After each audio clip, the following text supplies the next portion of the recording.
If you've been thinking about starting an online business, then you probably are wondering, is my idea actually going to work? Is it going to be profitable? Will people actually buy the thing that I'm selling? So in this video, I'm going to walk you through a 3-part profitability framework. You can run your idea through to determine, is this the right business move for you? And here's a little sneak peek. It has nothing to do with following your passion. Let's dive in.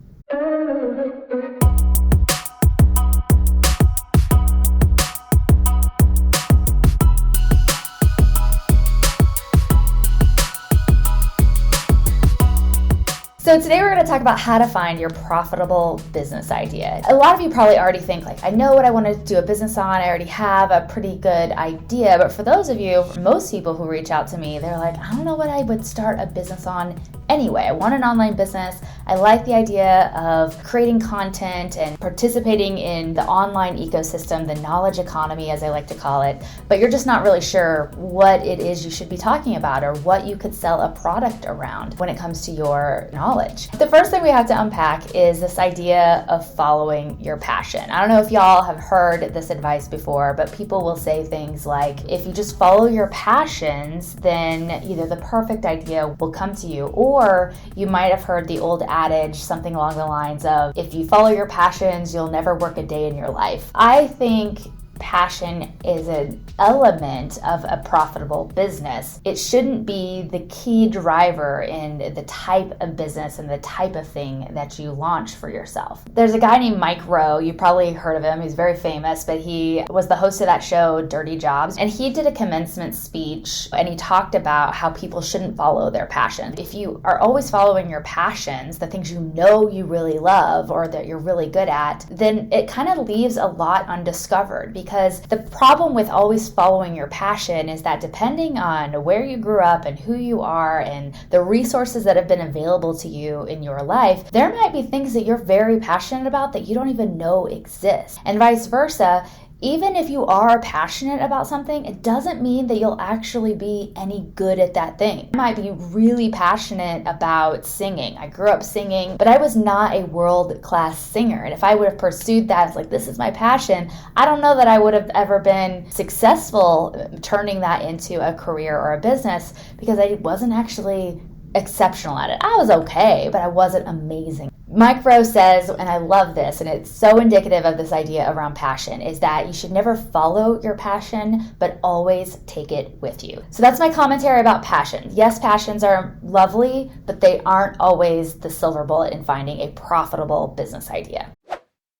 All right, so how are we actually going to find a profitable business idea? This is a 3-part system, and I teach this inside my business course as well, but we're gonna just give you the bird's eye view of what this 3-part system actually looks like when you let it play out. The first step in this process is, what do you know? What are you good at? What do you really like to do? What do people tell you that you're great at? Now, this might include some of your passions, but it also is your skills, your knowledge, your experience, the things you've amassed over the course of your academic life, your career life, in your personal life, in your professional life, all the realms of who you are. We want to look at every landscape that you operate in and really tease out what are the things that you actually like and that you're good at, that other people tell you that you're good at. So with this stage of the process, there are 4 key questions you should ask yourself to figure out exactly what these things might be.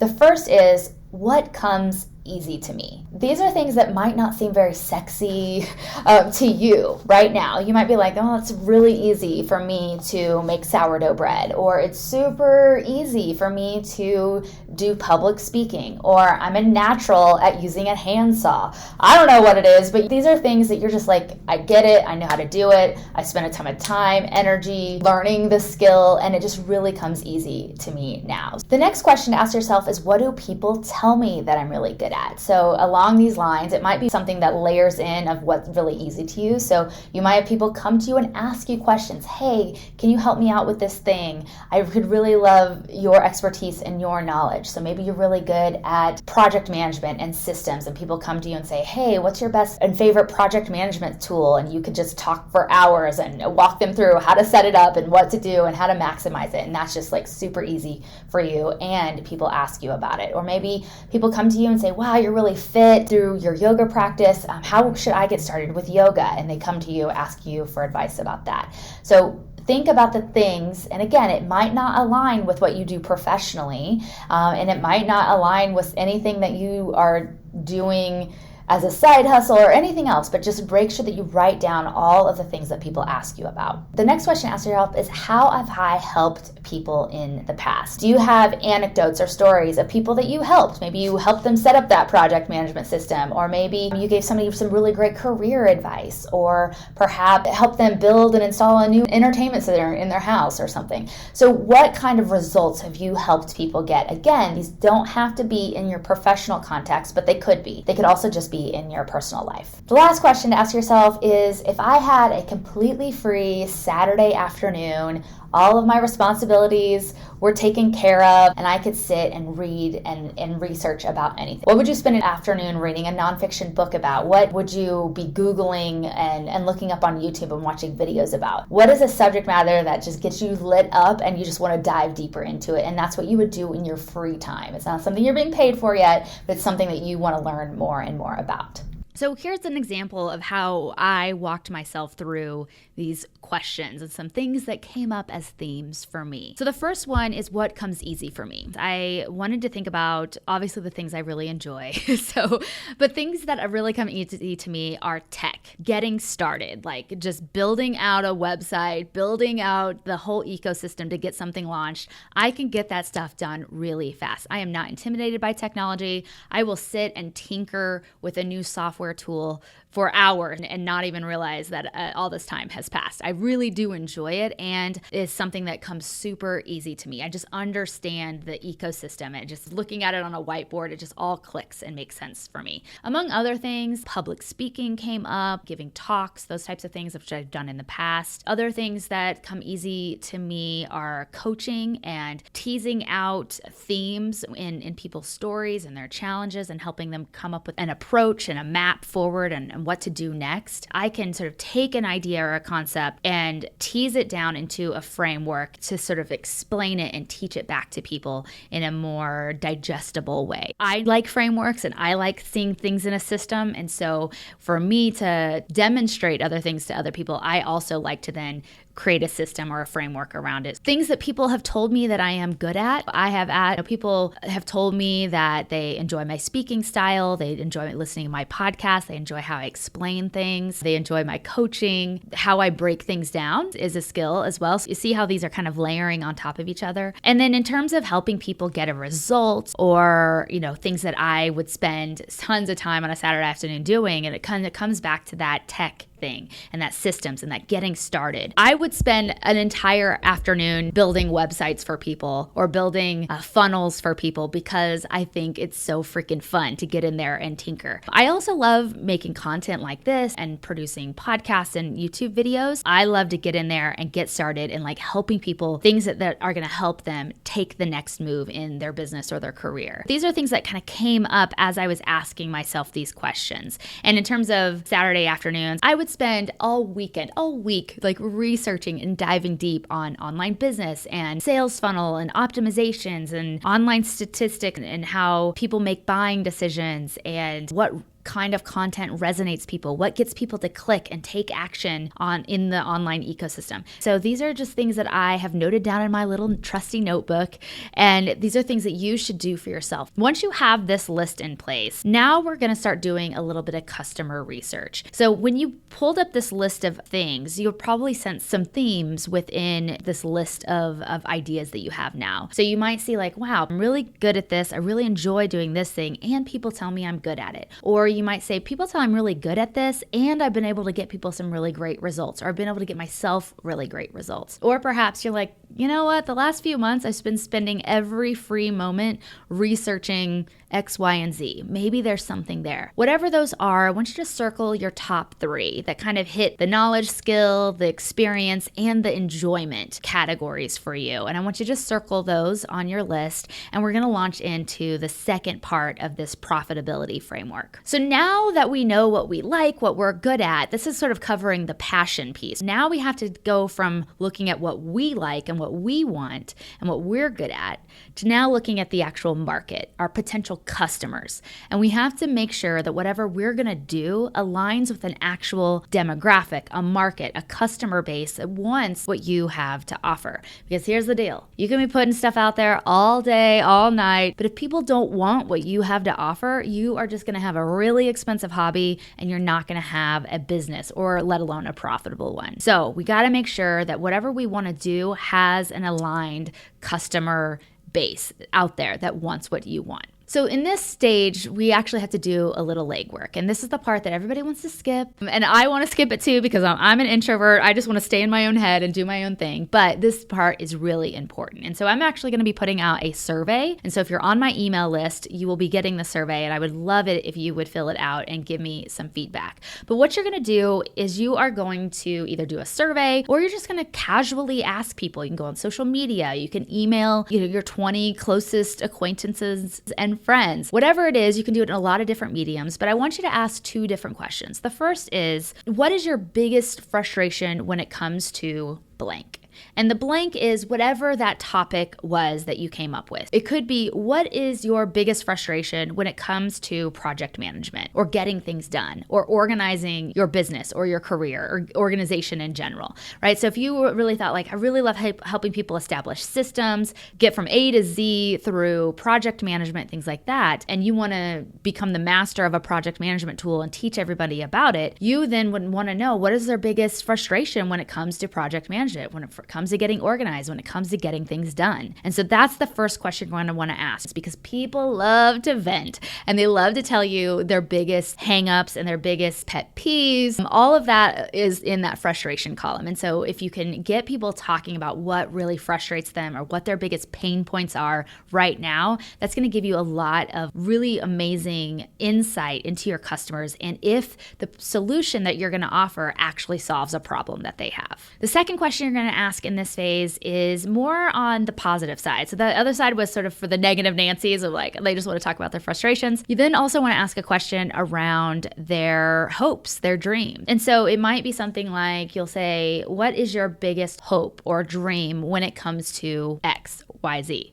So in the project management example, you might say, what's your biggest hope for a project management solution? Or what would it look like if all of your project management frustrations were solved? What would that world look like for you? What is it that you want to accomplish through better project management? All of those are different ways of asking a very similar question, but you want to know what's the outcome? What's the dream? What's the big pie in the sky result that they're hoping to get by having better systems, more organization, and getting things done quicker, easier, more efficient, etc. Those are the 2 big questions as it relates to a topic that you have a lot of knowledge, skills, and passions for. So for me, I'm going to be, again, putting out that survey, and I'm going to be asking these questions among a few other things. And I'm going to be teasing out a new idea that I have and seeing if it's actually a solution that people will want from me. And I'm not going to make any big grand websites or logos or all these big shifts in my life and my work until I have confirmed that there is an existing market for the thing that I'm thinking of launching. The next part of this customer research phase here is that it's really important for you to talk to real people. I know.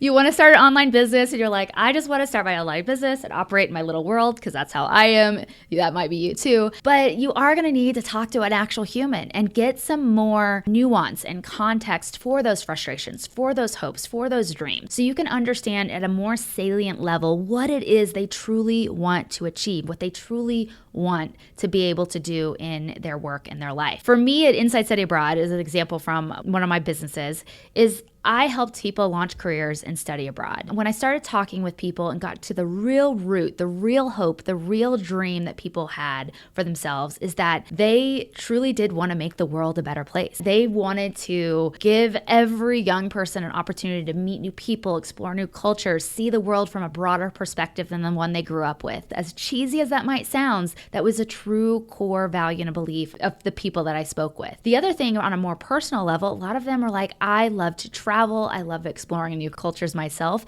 And so really leaning into the excitement and the cool factor of the work that we get to do, of that we get to engage with new cultures, that we get to travel sometimes and see the world. Whereas, a mattress salesman probably isn't getting to do that, but we do in our field. It really does take talking to real human beings in that target audience to understand these deeper seated values and desires and dreams, as well as deeper seated frustrations and things like that. I really encourage you to get on Zoom, chat with 2, 3, 4, 5 people and just say, hey, I just want to pick your brain and learn about your frustrations, learn more about those fears and those dreams and those hopes that you have. And I'm sure that there's somebody in your world who would be happy to sit down with you and do that. Step 2 is a lot of research, and there's no getting around it. But after you've talked to some people, now you want to take it beyond just the people in your ecosystem. You want to go to the broader market, the broader span of people who could potentially be your customers.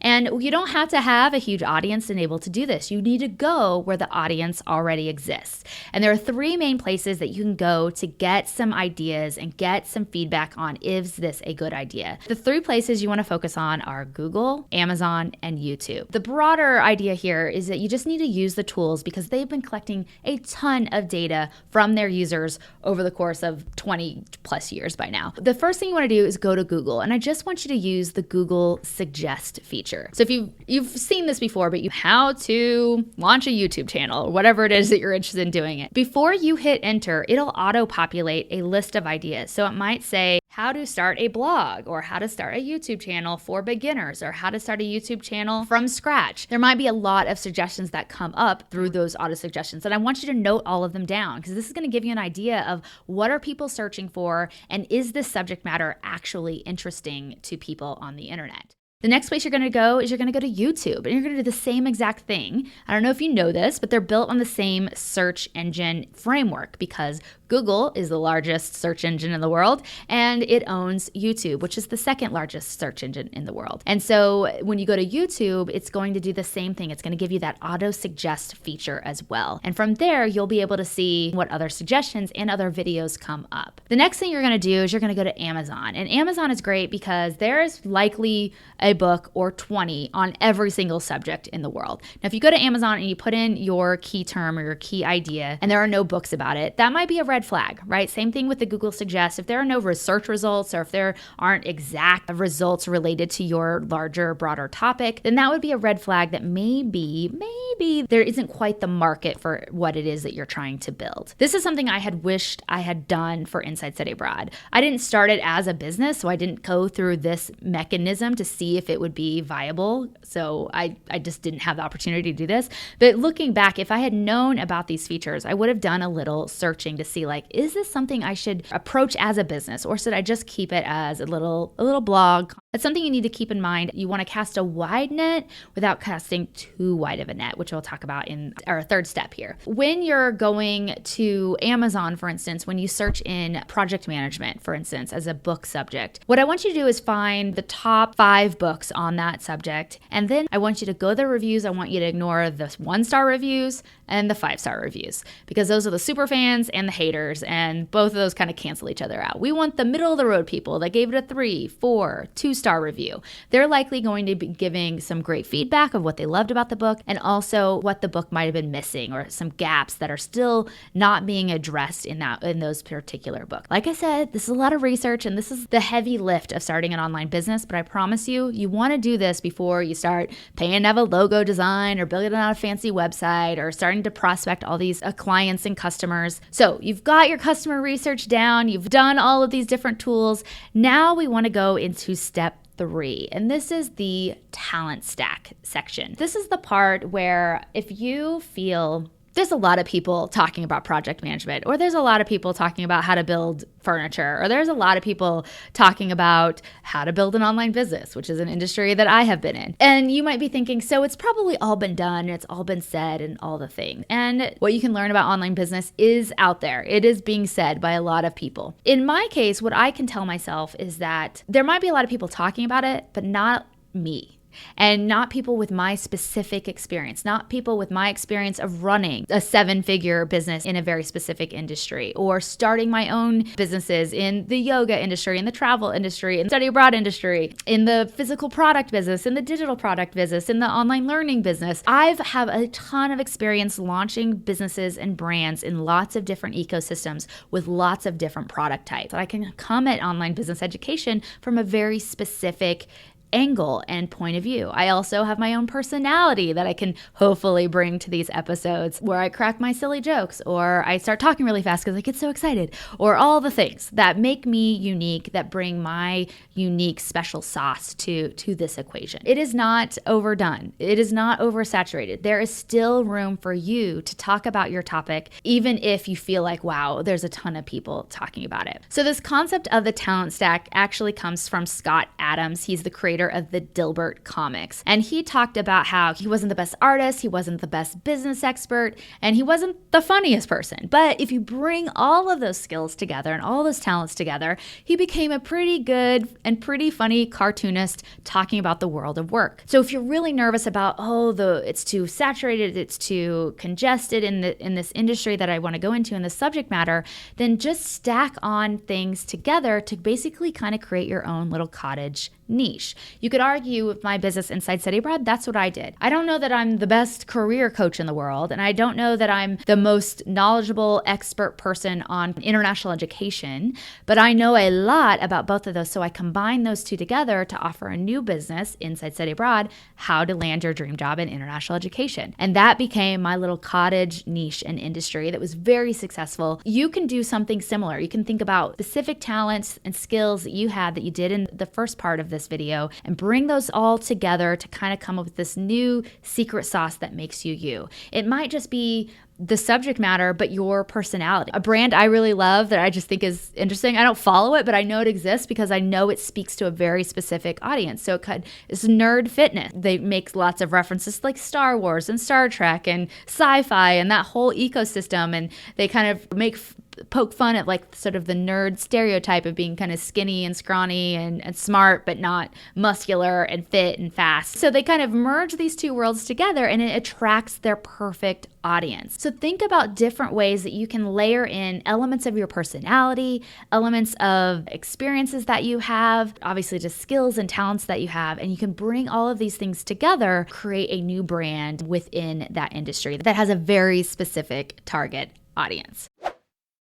So before I let you go, I want to break down a few final thoughts about this process. The first is that finding a profitable business idea takes time. I am not here to teach you how to get rich in 30 days or how to launch $1 million business in 6 months. I believe in slow, consistent growth over time. I think that you can get there faster if you take my advice and you don't go through all the hiccups and hangups that I went through in building my businesses where I didn't know what the heck I was doing. But it does take time. And anybody who tries to tell you that they can make you rich overnight or over a very unreasonable short period of time, run away from those people because they are just trying to sell you something. They're not trying to sell you reality. I am here for the long haul. I want to teach you how it's really going to work, how many years and how many months it's actually going to take for you to grow a business that actually replaces your 9-to-5 or becomes this really amazing, profitable side hustle. Figuring out what this idea is going to be is going to take time, and it might require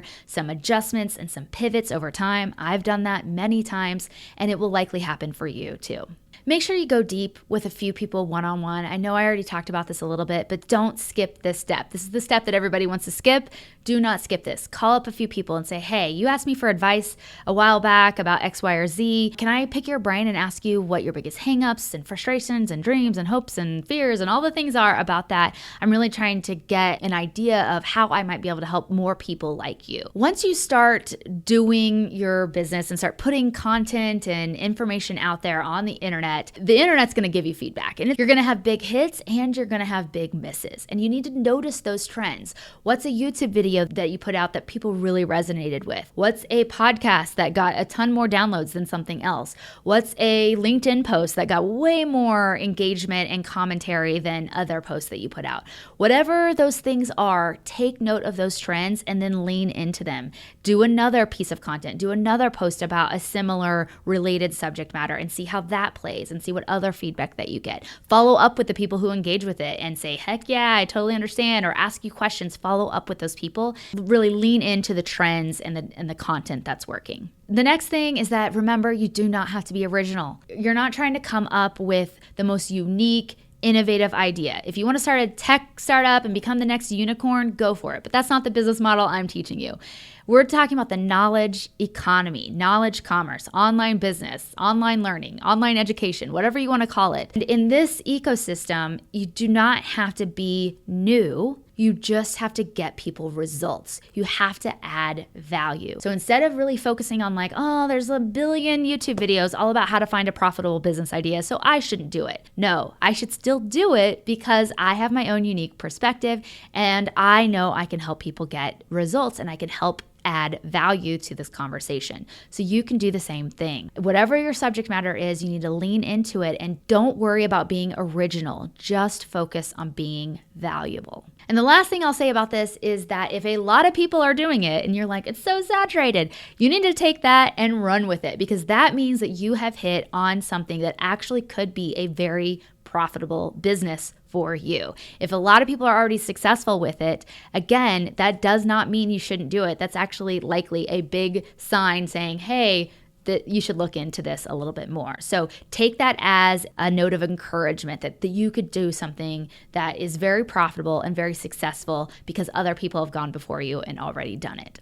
I have a really wonderful anecdote about this. So when I was working, I ran a company called goabroad.com. And while I was working there, and they kind of owned that space, as sort of a search engine for study abroad, if you will. While I was there, another little up started that was called Go Overseas. Sounds similar, doesn't it? And they were starting their own search engine for study abroad and meaningful travel experiences. They could have said, the Go Overseas team could have said, well, it already exists. I shouldn't even try. But they were like, no, the market is big enough. And if they're successful, we can be successful. And they also had to figure out their unique value proposition and how they were going to differentiate themselves from us. And they were able to do that in different ways, but they could have sort of looked at the market and said, oh, there's already somebody doing it and doing it well and killing it, so we shouldn't do it. But they did it anyway, and now it's a really successful company as well. And so there is room for all of us in the online ecosystem, in knowledge commerce, in the knowledge economy. That's a little pep talk to give you that encouragement to keep moving forward with that idea, even if you think it's oversaturated, even if you think it's already been done. Remember,